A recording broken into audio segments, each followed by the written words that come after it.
Donkey Kong Bananza.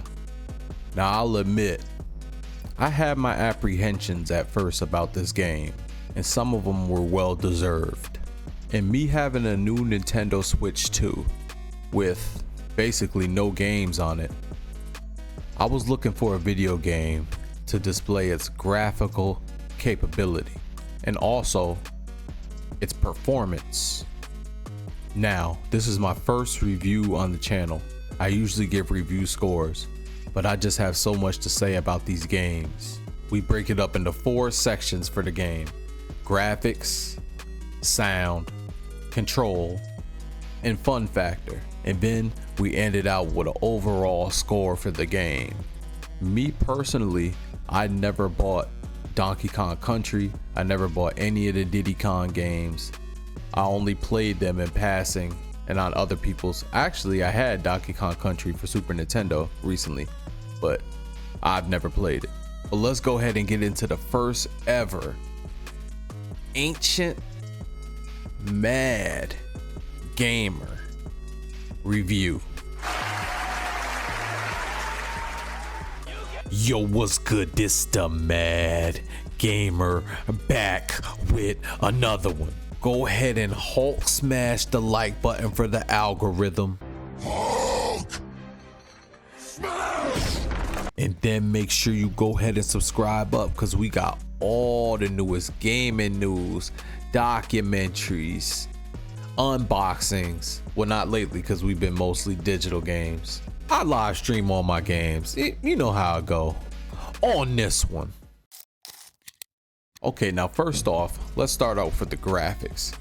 Now the graphics, I can honestly say I wasn't really impressed. Even Mario Kart, it had a lot of lights. The cars were like very shiny. This game had some shininess, as you see with like the mud, and you see a little on the ice, but probably Donkey Kong's fur was probably the most shiniest thing on the game. And it's just crazy because I was looking forward to this game to see what they can do with the shininess and, you know, just the lights. You know how Nintendo does. And to tell the truth, I was more impressed with Cyberpunk for the Nintendo Switch 2 as far as graphically. And that game is years old. I don't know if they had an update on it or what. And there was a lot of slowdown on this game. This game, it did slow down a lot when there was a lot on the screen. I mean, it really showed and it really slowed. It was able to show a lot going on screen, especially when you went underground, when there was a whole bunch of coins and a whole bunch of things on screen. I mean, it was a lot of slowdown in this game, man. And graphic wise, that's pretty much all I have to say about it. I've seen better hair on, you know, Resident Evil and stuff like that, but Donkey Kong's hair, yeah, man, the fur or whatever, man, that's the highlight. Next, let's get into the sound. When it comes to Nintendo, I'm always looking forward to the serene, you know, nice and memorable music. Yeah, that brother's starving. We've always got memorable music from Nintendo. In this one, I can say it started out with some, and in spots it had some, but I actually had to stop sometime and be like, this music isn't what I'm used to with Nintendo as far as the memorability of it. Is that a word? And I didn't really, you know, as far as the sound effects and everything, I didn't really hear anything too mind-blowing, especially not compared to recent games like Ready or Not. Move in and clear it.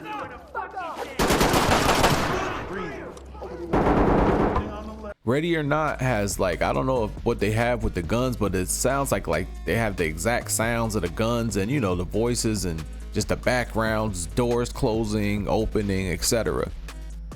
It was not here, man. It was not here. But Nintendo, I usually look forward to just great music, and that was not here on this one. It was okay, don't get me wrong, but not memorable. like Nintendo usually is. All right, next, let's get into the controller. Now the controller on this game, it was pretty responsive, and it was sometimes it just did stuff that you didn't even press, but the controller was all over the place. I'm not gonna lie. And half the problem with the controller, at least with myself, is I'm coming from Xbox and PlayStation 5, where it's usually X to select things and circle to go back. On Nintendo products, it seems to be reversed. It's like on Nintendo products, it's A to go forward and B to go back, which is strange because I'm used to the PlayStation or Xbox, which is usually X to go forward and circle to go back. But to tell the truth, that wasn't the only problem. Like for example, when I just had to throw that block, to do that, you have to pick it up with R with your trigger, and then you don't hold it and release it. You have to press R again, and then you go to targeting, and then you hold R. Surfing on things, I mean, this controller was all over the place. They did do a good job with the transformations and being able to go seamlessly in between every type of character you have, because sometimes you have to put combinations of the characters to even get through and progress certain parts of the game. But overall, controller was all over the place, man. And then we have fun factor. Now, I would say playing this game, it was kind of repetitive.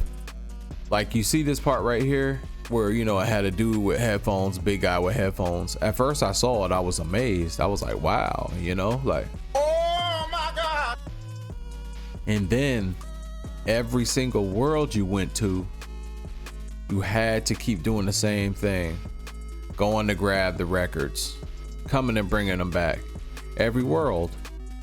It seemed like a way to make the game longer. And I just have to say, y'all, this game is difficult. With this, everything in this game is just a joke. I mean, this is baby's first platformer. It is so ridiculously, boringly easy for the entire game start to finish. Now, according to some people, this game is not difficult. It's so easy. This game was difficult. As you see in this fight, I thought this was the final boss. No, this part was so hard I thought it was the final boss. It wasn't. And that's the thing. If this game is for kids, I mean, the first puzzle, it wasn't, I don't know, the first puzzle, I don't even know if it was a puzzle, but I was literally running around for a half an hour trying to figure out what to do. I mean, for a little kid playing this game, I don't know, maybe they have quicker reflexes than this old man or something, but whoa, this game was difficult. It was times where I was playing and I'm like, dang, is this difficult as Dark Souls? Look at, I'll just keep dying on this part. I died and died and died and died and died and died and died. But the difficulty toward the end of the game, I can say it varied difficulties. Some levels were harder than others as far as, you know, the puzzles and the platforming.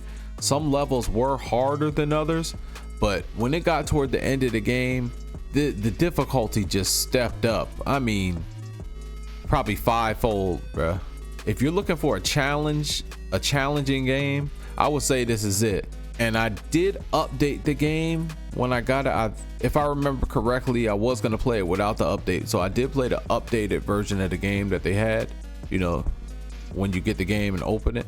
So I'm not sure if they're gonna do updates to difficulty, but this game, that's what I was thinking a lot of time playing this game. I'm like, this, I don't know if this is a kid's game. I wouldn't really say this is a kid's, you know, a little kid's game. Maybe teenager, you know what I mean, older kid. But if you get this for your little kid, they're gonna, you know what I mean, they're gonna be looking around now, what do you do, what do you do? I mean, it was so many parts where I just came to and I just was puzzled. You know, I live stream all my games. I live stream every second of my games that I play, and I mean, times where I just had to look around and just, you know, sit back and gather and really put my thinking cap on. Now, I appreciate the challenge. But that combined with the controller, it was tough in there, man. It was tough in there. But as far as the game being overall fun to play, it was fun. It was an experience. It was an adventure. Definitely. It wasn't too much recycled, you know, bosses and stuff like that. It wasn't too much of that stuff in there, you know what I mean? So they definitely did take their time, etc. But if you're looking for fun, I would say this game is pretty fun until the later stages. That's when it gets serious, man. The whole tone changes. So that leaves us at our overall score. I'm gonna give this game a 8.3. I couldn't go with perfection because the sound and the control and the difficulty, it seems unbalanced, this game, at least until, you know, the updates come out. Maybe I couldn't go with a flat 8 because I couldn't disrespect this game with just calling it an 8 with the effort. And I mean, you go to a lot of different environments. It's a lot of eye candy and just the effort that Nintendo puts in on their games. 8.3 I'm gonna go with 8.3. It's a solid game. Solid, I would say. I mean, if you play Gex or Gex 3D or Mario 64, I never played Mario Sunshine, so I'm coming straight from Mario 64 on this one. But I will put it at an 8.3. This game, definitely. Y'all let me know what y'all think about this game in the comments.